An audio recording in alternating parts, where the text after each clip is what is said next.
I'm actually, either call me Dr. Go or call me Heng. I'm actually from Singapore.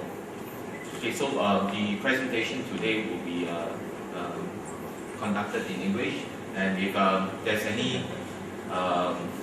anyone has any question, please raise your hand and clarify.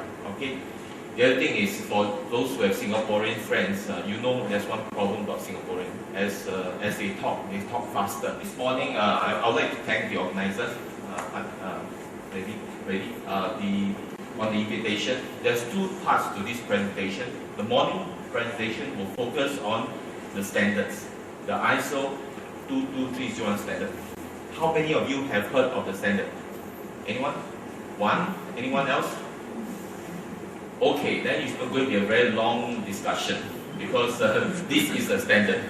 Now, just to make your life easier, every one of you should have this book. Who doesn't have this book? I will just quickly introduce myself. I'm actually the president of BCM Institute. BCM Institute is actually a personal certification body. It means we certify professionals to be BCM professional.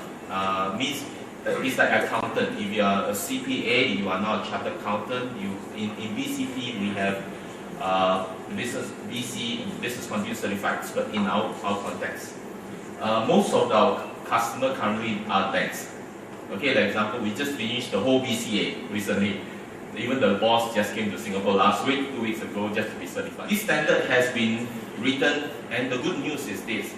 Now, if you are a company in Jakarta or in Indonesia who is certified under ISO 22301, what does it mean? It means that if anyone around the world comes and say, do you have a BCP? You say yes. Next question is do you abide by the international standard? You say ISO 22301. What does that mean? It means that no one can now say that you got no standard because you are independently audited by an external audit, normally Lloyd's, BSI, TUSU, DNV, and the many other certifications. What you need to do is, in BCP, we start to think about how do we still continue payroll even though there's a disaster. Now let me give you an example. It may not work in your company. The important thing is to pay last month's salary. That's the principle. Did I say accurately? I didn't say. I say you will pay your payroll, right? Banks, very simple. In the banks, I always tell you there are three types of risks. One is called credit risk, one is called market risk, one is called operational risk. But for those who are not in the banks, ladies and gentlemen, you have strategic risk, you have investment risk, you have many security risks, you have many other risks.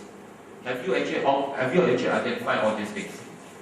Right? So once you identify all these risks, in BCP, we are catering for disaster. BCP, to me, every big project is all about good project management.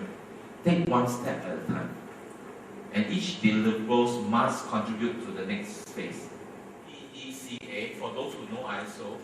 For those who don't know ISO, go into the standard. Plan is 3, 4, 5. Act is 6, 7. And then do is 8.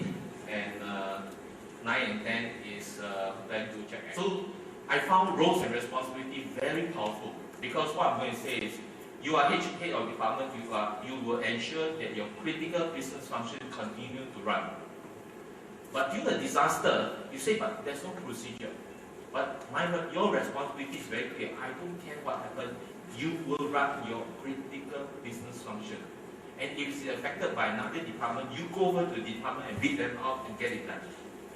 That's the concept of roles and responsibility. But to us, it's a paper exercise.